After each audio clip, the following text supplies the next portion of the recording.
Everyday Samurai, Episode 33.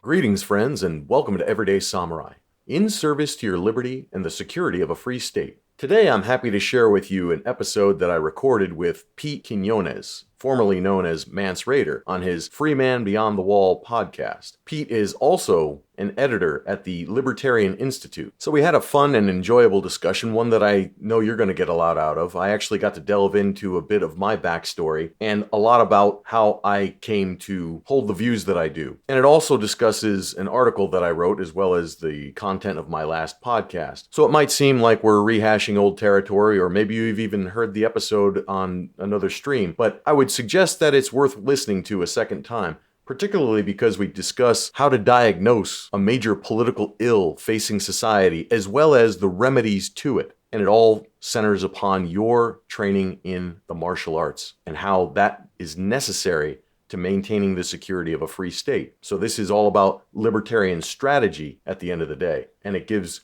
practical implementation guidance for restoring natural law, self-governance, and constitutional order. So stay tuned, but before we get into that, I'd like to talk to you about how essential a mindfulness practice is for the everyday warrior. No matter whether you put your life on the line as part of your profession or not, your mindset dictates how you perform in every circumstance and how you perceive circumstances and situations that you find yourself in. There are certain things that are outside of your control, but the one thing that you always have an option over is your mindset. And mind state management is one of the most important skills that you can develop. The samurai engaged in Zen meditation and other meditative practices in order to face battle, in order to deal with the stresses that they found themselves in. Yet you and I don't have to stare at a wall for hours on end in order to get all the benefits of meditation. Leveraging technology, we can shift into the ideal state of mind for whatever we desire based on tools that are available. And one of the best ones out there is called brainwave shots. It leverages binaural beat technology to tune your mind into the ideal state, whether that be learning, stress reduction, motivation, pain relief, confidence, or even just inner peace. With the brainwave shots that I'm talking about, you can choose from an assortment of meditations that will help you get into the right state of mind for your best life. And you can get one for free by going to everydaysamurai.life/shots. That's everydaysamurai.life/shots. Hey, there's a reason that visionaries and luminaries, the thought leaders of our time, like Steve Jobs, usually have some form of a meditation practice. Yet you and I can also get all these benefits in just 15 minutes a day. And you can even fall asleep during it if you're using headphones and the technology that I'm talking about here. So check out everydaysamurai.life/shots today. Stand by for the episode.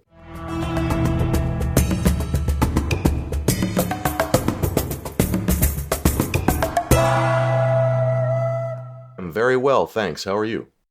I'm doing well, man. I wanted to have you on to talk about this podcast you did the other day, and you also, I guess you probably wrote it out first as a blog post and then turned it into a podcast. But before we do that, why don't you tell everybody about yourself and about your background and what you do now?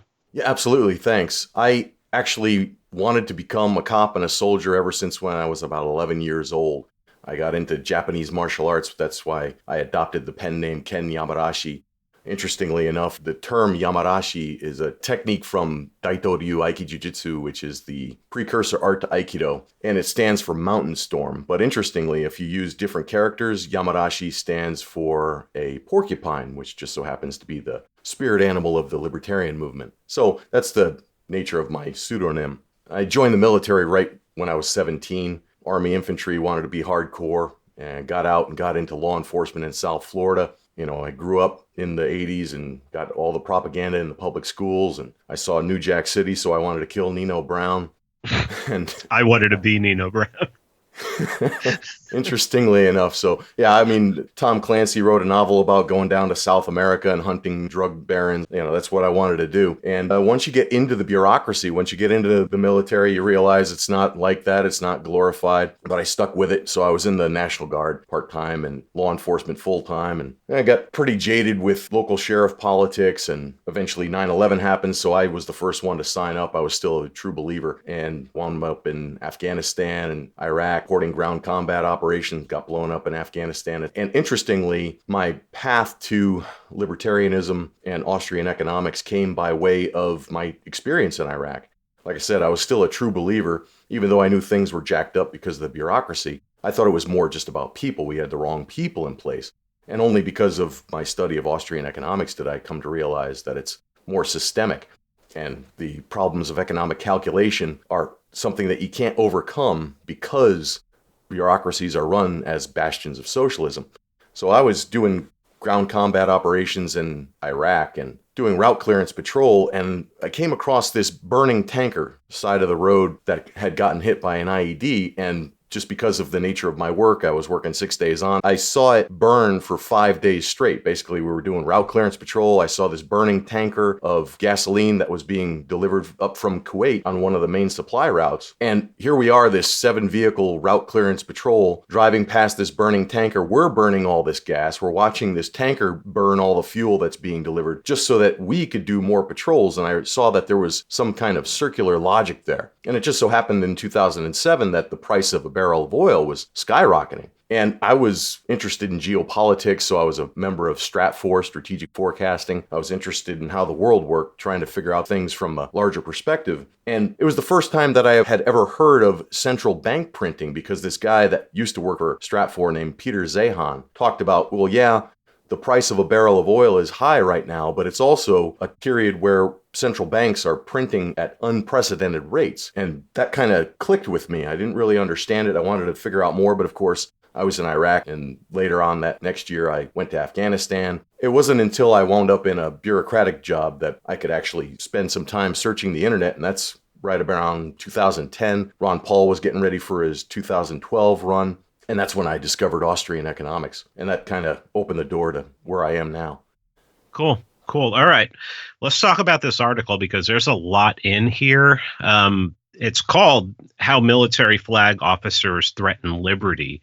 And the way you started out is by referring to an opinion piece by retired Navy SEAL Admiral William McRaven, who a lot of liberty type people quote him and actually have looked up to him in the past, but it seems like he may have taken a right turn recently. So why don't you jump off talking about the topic of the article using the op-ed that you were talking about? Well, McRaven, again, as I indicated in the article, was somebody that I used to look up to because he was a SEAL, he was dynamic, he was a good speaker, handsome guy, and looked like he was punching all the right tickets. He wound up becoming an admiral after a stellar career by all objective standards. And he wrote a book called Spec Ops that eventually got published. It was his master's degree when he went to Naval Postgraduate School, and it was kind of a theory and practice of special operations. He did some historical case studies. So a very impressive guy. He seemed like a real warrior's warrior. And it wasn't until later on that I started following him and some of his public pronouncements that I realized this guy really doesn't believe in liberty. I mean, he puts on a nice facade, as most general officers have to do. And to paraphrase Colonel David R. Hackworth in his book About Face, basically said anybody that gets above colonel has to join the Liars Club. And that's what I've come to realize, especially with somebody who puts on such a convincing facade like McRaven and some of the other general officers that I mentioned in the article, because they eventually fall on the side of more gun control, more social controls, and even though they drape themselves in the flag and talk about the greatness of the American troops and all of our ideals, it turns out they're actually agitating for more control and more centralization through the state. Now, explain, you go on, and basically what you're talking about in the beginning is you warn of standing armies, and I guess because of standing armies, you get these people who are just part of this, they become legacies, or they come up through the ranks together, and they can be switched out and put in place, and they're all basically, they all have the same kind of the same mindset, and it's pretty much towards the state. And I know you initially talked about McCraven because he was against the Syria move that Trump did, and actually did he call for Trump to be impeached because of it? I don't know if it's necessarily connected to Trump's withdrawal from Syria that led to this. It's more about Trump's attitude, Trump's handling of the bureaucracy, and trying to take charge. I think that the underlying issue might be that McCraven sees Trump as a threat to the republic, as he calls it, and that's why he's calling for his removal. Sooner the better, he says, quote unquote. And that's another reason why I reference Peter Van Buren's article, because it's essentially calling for a coup. And the underlying issue that I see is that general officers and flag officers grow up and get groomed over a career to expect certain resources to flow to them, certain authorities to flow to them. Again, McCraven went to college through the ROTC program, so he started getting financial remuneration immediately once you join that program. And other officers, especially the ones that go to the military academies like West Point and Annapolis, they start collecting a stipend from the minute they set foot in the door. So they expect money to flow to them just by fact of being in the military. And then by the time you get to flag officer or general officer rank, now you've got staffs that step and fetch for you. You've got somebody that does all your scheduling, that files your travel vouchers, that you actually get paid more when you travel. So there's an incentive to do more travel because you get those TDY dollars. And you get to abuse the system significantly. And it's another general officer that I mentioned, Kip Ward, the first commander of U.S. Africa Command, got busted because he was taking these private executive jets to the Pentagon on a Friday afternoon to schedule one meeting. And then he would have his wife flying with him, and they would go up and enjoy the Broadway shows on the weekend and then fly back Sunday night. So it's just the mentality of these general officers that get accustomed over an entire career to expect government benefits to simply be there for them. And they can command tremendous resources, including people. And this mentality is what they retire with. So when they start speaking, and even though they're draping themselves in the flag and the glory and all the wonderful things about America, they're actually conditioned and expect society to simply be at their whim and control. And I think that's a dangerous trend, especially when they start making opinion pieces about what should be happening in civilian politics.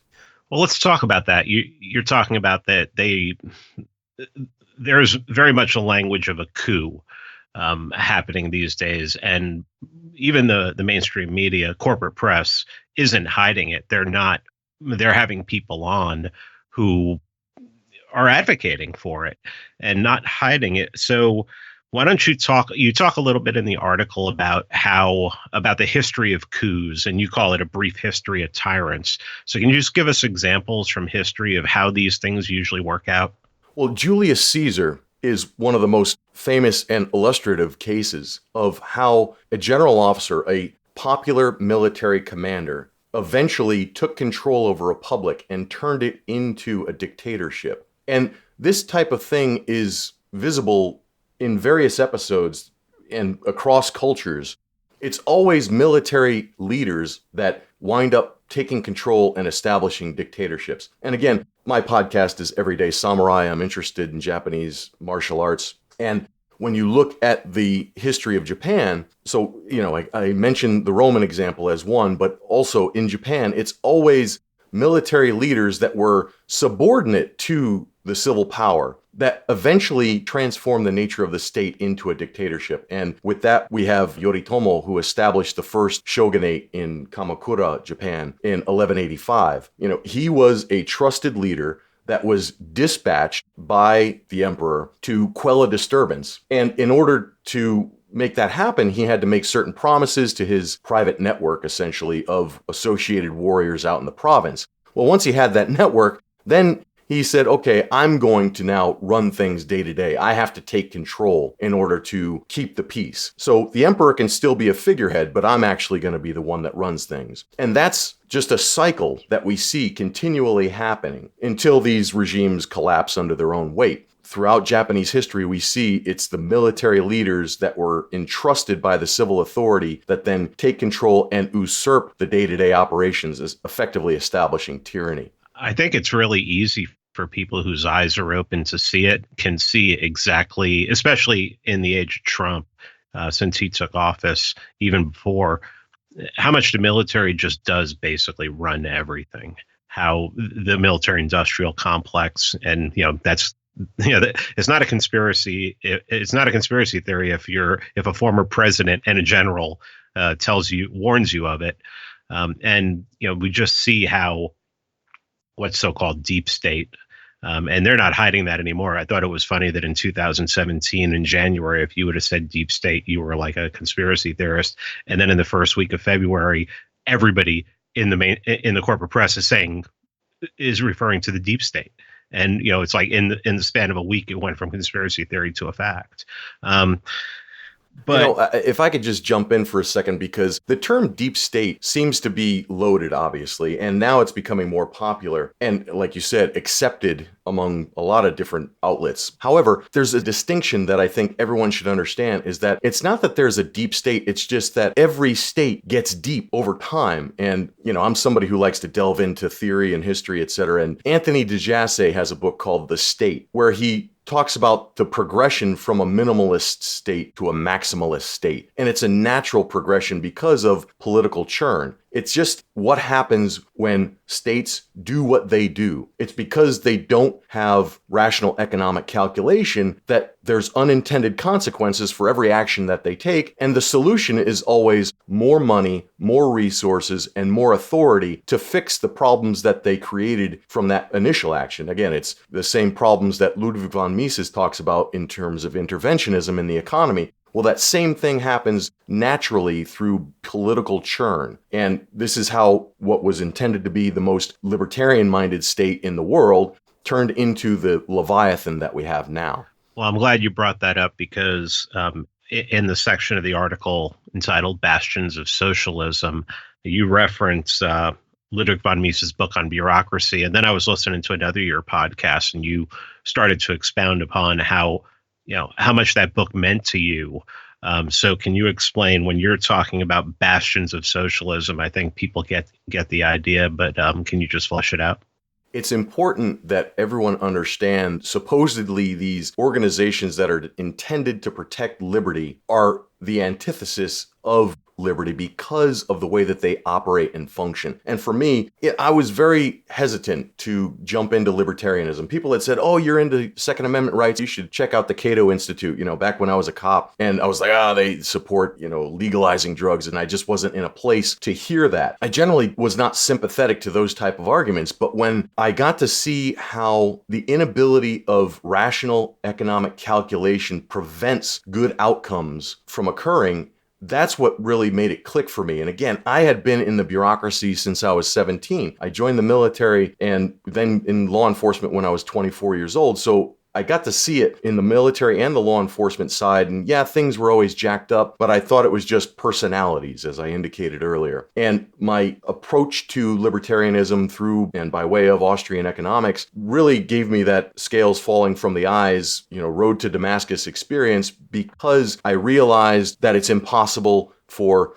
socialism to do rational economic calculation. So it was more the logical explanation that woke me up rather than the emotional one. And then and only then could I see that the reason things are jacked up is not because of personalities, but because of the systemic failures that these bureaucracies operate on. It's because they do not have the right signals to direct resources to their highest valued ends that prevents them from actually performing the services for which they were intended and established to do. Again, reading Ludwig von Mises' book on bureaucracy, and of course, Hans Hermann Hoppe's Democracy, the God That Failed, as well as Murray Rothbard's Defense Services on the Free Market, the first chapter of Power and Market, that really made me realize what the real failings are of these bureaucracies. And as I indicated earlier, it's because when they fail, which they always will, that they always look to scapegoat. They always say, well, we didn't have enough money, we didn't have enough resources, or we didn't have enough authorities. And I got to see it over and over again because I was inside the bureaucracy and got to see general officers and others just say, we need more resources to do this, whatever it is. Now we have the war on drugs, we have the war on terror, and all these things always come back to, well, we need more resources. We need more authority to do that. Well, all those things come at a price. The authority for government to take action limits and circumscribes the individual and their ability to take action and to make choices. The resources that government use all come from the citizenry. There are no resources organically derived from or created by government. They all come at the expense of the tax-paying citizen. So often in rhetoric and popular discussion and social media, that's the last thing that anybody talks about is the cost to the individual, to the citizen, about where these resources, where these authorities are actually going to come from. It's great to see that whenever politicians are asked about their socialist healthcare plan, when they get asked, well, how are you going to pay for that? And watch them squirm. I mean, that's the most satisfying thing. But nobody's doing that to the bureaucracies. And that's one of the things that I'd like to see change. Before we jump into solutions to all of this, I thought you used a term that isn't used enough to describe basically what happens to the citizenry when government gets this big. And you talked about an unofficial caste system. Can you break that down a little bit? Well, the caste system is for those that are inside the bureaucracy or serving in some official post versus everyone else. I mean, it eventually breaks down to the producers versus the parasites. The real social caste, though, comes about from these titles, especially military officers. They get afforded certain benefits just by their status as being an officer that's commissioned. And as I indicated earlier, when you get to that level of being a flag officer or a general officer, now you've got a staff, you've got drivers, you've got cooks, you've got speech writers, you've got so many people propping you up to make you look good so that when you go before the public, you speak with a level of gravitas, with some level of authority that almost seems beyond reproach. Yet, when you dig just below the surface, you see that these people are fallible, that they have their own motivations, that they squabble amongst one another, but then they put on a united front so that the military writ large is well respected. Most people do not question the motives of the military, quote unquote, even though there's parochialism between the services. There's discoordination between the different departments. And you see this constantly. Even within the national command structure, there is so much discoordination between the combatant commands, the sub-unified commands, the different service components. All these things are constantly conflicting with one another under the surface. But when you actually put it before the public, it seems like the military is beyond reproach. Again, I really wish people would pay a lot more attention and look below that surface level. How are things supposed to be? And I think you do a really good job explaining this in the section called "Securing a Free State." I mean, it just seems logical for those who understand the Constitution. I think most of the people who listen to this realize the Constitution, as Spooner said, it's either authorized the government we have or has been powerless to prevent it. But how should this be? What should we be like?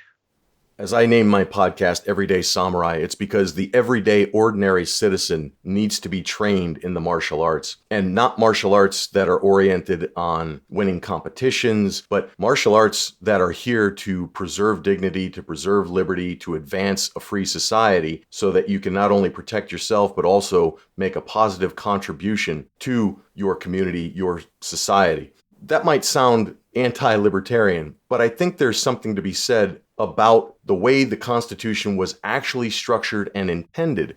I think you and I talked before about my participation in the Property and Freedom Society with Professor Hans Hermann Hoppe. He described the private production of defense pretty well. Certainly, Gustave de Molinari's book is one of the big things that weighs heavily on my mind. Yet, how do we actually use the tools that are available to us in the U.S. Constitution to advance that, or at least move towards that private production of defense? And I think that there is wonderful opportunity. And I've actually talked to Professor Hoppe about this. I said, well, what if we had local militia that could be strictly involved in law enforcement?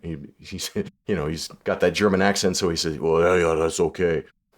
So he is in favor of this also. And I'm kind of looking at the works of Dr. Edwin Vieira as well, and trying to bridge the two concepts. The Second Amendment, when looked at with a strict interpretation, can actually be the libertarian strategy for decentralization. And by that, I mean, if you look at Article 1, Section 8, Clause 15, the militia executes the laws, repels invasions, and suppresses insurrections. And you couple that with the Second Amendment, specifically the first 13 words, well-regulated militia are necessary to the security of a free state, not optional. And if you read the entire Constitution, no other office or institution is deemed necessary. The Second Amendment, and especially the militia section, is the key component that allows for decentralization. And a lot of the things that Congress passes would never be executed, never be brought into force if those laws, in order to get any traction, were pushed down to the most local level for that execution by the people themselves. And if the people are too busy, then they can contract out to a third-party provider. To have that decentralized system of law enforcement, we already have the tools in the Constitution. So I'd like to see that developed, expanded. Of course, it's a dicey road ahead because anybody that tries to take that type of action will get railroaded. You'll see sting operations. Look at what happened to Schaefer Cox and even Cody Wilson. I don't know the details on Cody Wilson too well, but certainly people are out for him, and we have to be careful of that type of thing as well. You, at one point, staying on this subject, you quoted the Virginia Constitution, and I want to read that now because you said it was modified and then adopted as a Second Amendment, but it's that a well-regulated militia composed of the body of the people trained to arms is the proper, natural, and safe defense of a free state. Therefore, the right of the people to keep and bear arms should not be infringed, that standing armies in times of peace should be avoided as dangerous to liberty, and that in all cases, the military should be under strict subordination to and governed by civil power. So a lot of what you just said points to that. But you make the point of just coming out from under the, fighting the British Empire. So, and you talk a little bit about George Washington. Can you talk a little bit about that? I think George Washington is an excellent case of someone who wanted to have a very traditional military career. He applied for, but was denied a full commission. He was a reserve officer after the French and Indian War that he had participated in. And he really liked having those conventional titles, the honors of being a full commissioned officer, but he could only get a reserve commission. When it comes to his actual tactics, he was more conventional than what the local militia wanted to do in terms of fighting the British. Militia, again, they're not full-time. They're not committed to a military way of life. They want to get the job done and get on with the business of prospering, whatever their profession might be. So they're going to look for the most efficient means of expelling the invader or shrugging off whatever oppression they are facing. So they want to snipe the enemy officers from behind a tree or ambush tactics. And at the time of the Revolutionary War, those were considered dishonorable by continental standards, by the British and by other European powers. And George Washington also was more interested in conventional battles, the type where formations are standing across a field and shooting at each other in the open. And for militia members, that's just absurd. As Sun Tzu writes, you engage with the conventional but achieve victory with the unconventional. So there were times where Washington did engage in unconventional tactics, including crossing the Delaware, on Christmas to attack, things like that. But for the most part, Washington was a conventional general. After the war had been won, even he, someone who didn't really think highly of the militia, also recognized the danger to liberty of having a standing army. And so he endorsed the militia, and that's why we see the militia so prominent in the Constitution, recognizing that a standing army should never be funded for more than 2 years was enshrined in the Constitution. So today we have militaries that plan in 5-year budget cycles. And this is, again, just an indicator of how far the United States have strayed from those original constitutional principles. But it should be indicative of the mindset at the time, not only from reading the Virginia Constitution, recognizing that the militia is the proper and safe defense of a free society. In the Constitution, even endorsed by conventional people like George Washington, that a standing full-time military bureaucracy was to be shunned, and that George Washington went along with that should also be indicative of the mood at the time. Well, why don't you talk, because you've been in the military-industrial complex, are you still active? I'm still behind the wall. You're still behind the wall? Why don't you talk a little bit about coming out of the Cold War and what that should have meant to the U.S. government? And I mean, I could go off about it, but I want to hear what you have to say. Well, getting into the Cold War also has an episode of a military officer named Dwight Eisenhower that was, he made his career in World War II. He rode that groundswell of support and patriotism into the White House. And even he saw the dangers arising. In Colonel David R. Hackworth's book About Face, Hackworth was he joined the military when he was 15 or 16, lied about his age to get in, and he wound up in Korea in the early 50s. And he writes about how they were all disappointed because Ike, President Eisenhower at the time, he came from the army, but he was not giving them the support. He did not want to prosecute the war to the fullest in Korea. And at the time,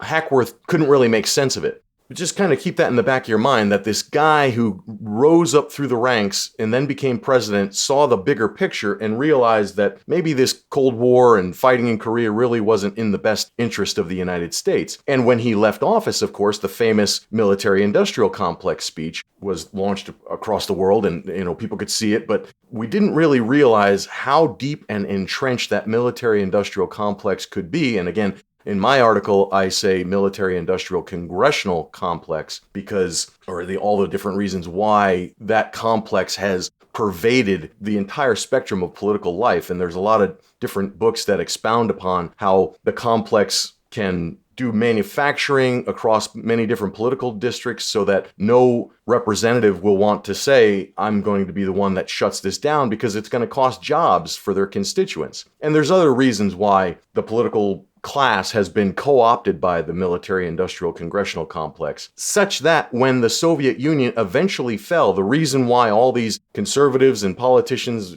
Bill Buckley, etc., said that we needed to establish this huge military-industrial complex in order to fight the Soviet Union so that we could preserve our liberty. And it turned out to be absolutely the opposite case, because when the Soviet Union eventually fell, and it's very appropriate that we're recording this right around the anniversary of the fall of the Berlin Wall, because we never got the peace dividend that we should have gotten when the threat from the Soviet Union disappeared. And it's interesting also to recognize that the Soviet Union disappeared because of its own weight, because it was a socialist entity that could not do rational economic calculation, and eventually it destroyed itself. Yet we needed to have, when I say we, I mean the military-industrial congressional complex, needed to have a new bad guy to fight, which is why we wound up in Iraq in the first place, in the first Gulf War. And, after we won that, we had to stay in place in order to maintain no-fly zones. And then we got a new bad guy with the war on terrorism, which is just a tactic. It's a concept. It's like the war on drugs. It'll never be won militarily. It's just an excuse to keep the gravy train rolling,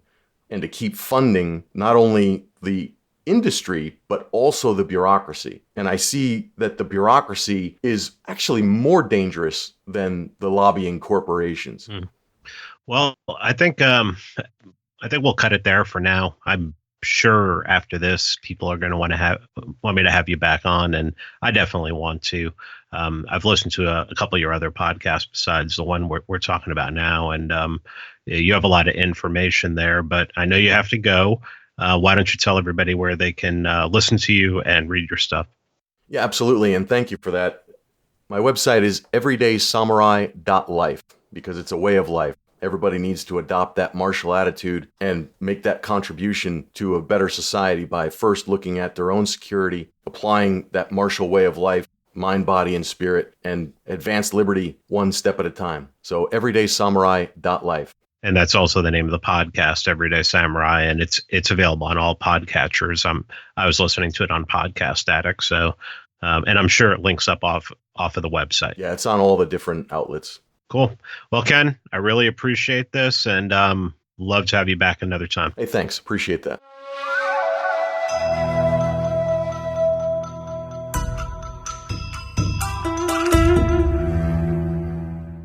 Friends, we hope you've enjoyed this episode of Everyday Samurai and look forward to seeing you next time. Be sure to subscribe to our feed so as to stay current with our latest offerings. If you like what you've heard here, consider giving us a 5-star review on iTunes or the podcatcher of your choice. Share the show with a friend or someone you think would resonate with our message. You can also sign up for our newsletter at everydaysamurai.life and stay up to date that way. Remember, a free full-powered brainwave shot meditation is waiting for you at everydaysamurai.life/shots. So get yours today. And finally, we've got our Everyday Samurai logo gear, t-shirts, coffee mugs, tactical pens, and some other cool stuff on sale at shop.everydaysamurai.life. Until next time, stay sharp, stay aware, and be well.